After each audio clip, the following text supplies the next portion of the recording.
Değerli izleyicilerimiz, geçtiğimiz günlerde Berlin'de akıllara durgunluk veren bir olay yaşanmıştı.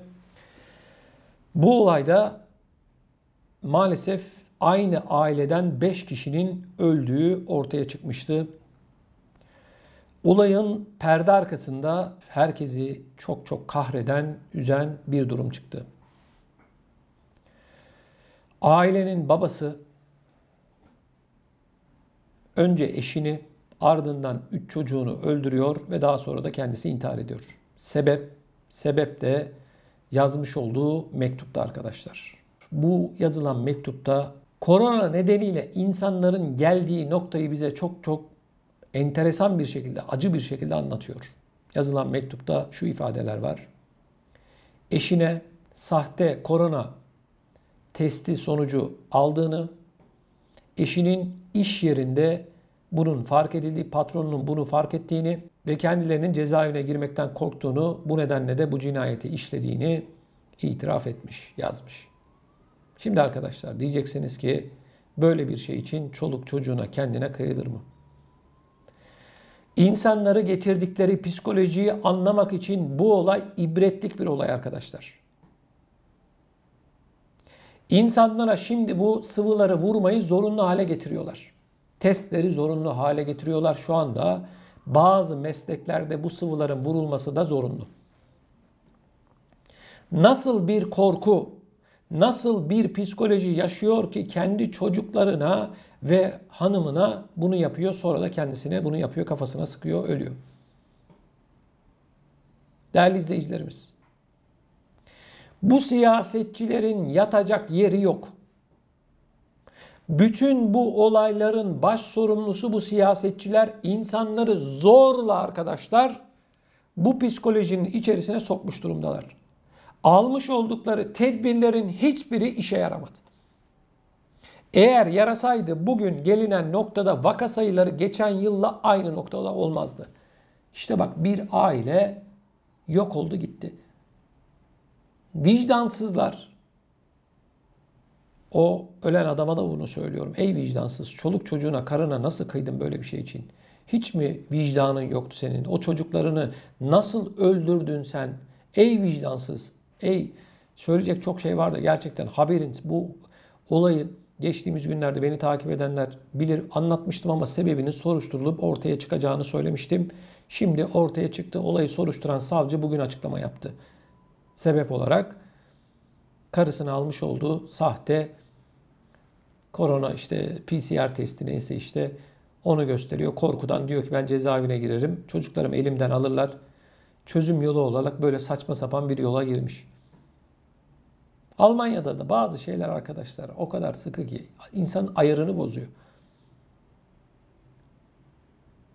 İnsanlar neden sahte PCR testi alıyor? Ya da Almanya'da bugün 25 milyon kişi bu sıvıları vurdurmadı. Neden vurdurmadığının peşine düşmüyorlar?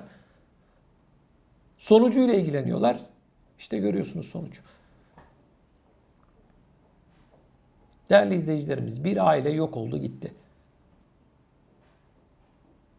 Bu siyasetçilerin yüzünden oldu arkadaşlar bunlar. Şimdi diyeceksiniz ki sanki siyasetçiler mi yaptı dedi. Değil ama insanları soktukları psikoloji arkadaşlar son bir yıl içerisinde gerçekten akıl alır gibi değil. Şimdi aç kapa oyunu oynuyorlar. Yeni hükümet göreve geldi. Başladı Scholz. İlk yaptığı toplantı ne biliyor musunuz arkadaşlar? Yeni kısıtlamalar ve yasaklar ne olacak? Şubat'ta bu sıvıları zorunlu hale getireceğiz. Sağlık çalışanlarına bu sıvılar zorunlu oldu. Eğer 3 doz olmazsan aşı pasaportu sertifikası alamayacaksın. Tek konuştukları şeyler bunlar. Enflasyon almış başını gidiyor. Sosyal yardımlar yetmiyor. İnsanların gerçekten psikolojileri bozulmuş vaziyette. Bunları nasıl çözeriz, nasıl hallederiz? Emekli yokluk içerisinde, emekli almış olduğu maaşlarla geçinemiyor. Hiç kimse bunları düşünmüyor. Yaptıkları tek şey vatandaşın aleyhine kararlar almak. 68 yaşında emekliliği konuşuyorlar. Sosyal yardımları kesmeyi konuşuyorlar. Başka bir şey yok. Merkel geldi gitti. Koronavirüs döneminde Merkel ne yaptı arkadaşlar? Hangi neticeyi, hangi başarıyı elde etti koronavirüsle ilgili? O zaman başarılıysa bugünkü bu vaka sayıları ne arkadaş? 100 binlere gelmiş vaziyette. Hayatını kaybeden insanların sayısı da günlük 500'ü geçmiş vaziyette. Bu mu arkadaşlar istikrar? Bu mu kriz yönetimi? 100 yılda bir meydana gelen böylesine bir salgında insanlar kendilerinde çoluk çocuğunu öldürecek psikolojiye gelmişse bu siyasetçilerin şapkalarını önüne koyup düşünmeleri gerekiyor. Umurlarında bile değil. Hiçbir şey umurlarında değil. Nasıl bir rezillik, nasıl bir ahlaksızlık. İnsanlara şimdi bu sıvıları vurdurmayanlara para cezası verecekler. Eğer sen bu para cezalarına rağmen sıvıları vurdurmazsan cezaevine gireceksin. İnsan kendi sağlığıyla ilgili olarak başka biri karar alıyor.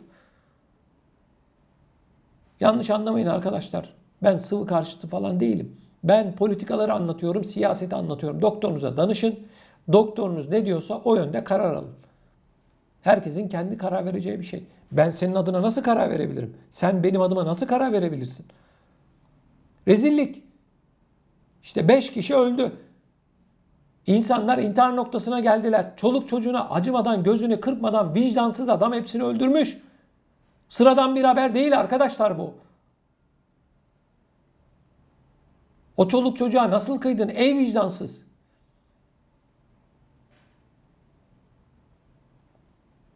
Patronu kim bilir o kadına ne yaptı o şeyden dolayı, kim bilir ne dedi. Mutlaka dedi ki ben seni şikayet edeceğim, göreceksin dedi. Kesin bir tane böyle bir adam, kesin böyle arıza tipler olur ya, Alman tipler arıza böyle. Kesin bak kesin. Korktu bunlar da belli cahiller. Adam çıkış yolu olarak çoluk çocuğunu kendini öldürmekte buluyor. Ey vicdansız ya. Nasıl insansın sen ya? Değerli izleyicilerimiz lütfen bu konuyla ilgili görüşlerinizi videomuzun altında bulunan yorum bölümüne yazarak bizlere iletin. Sizlerden bunu hasreten rica ediyorum.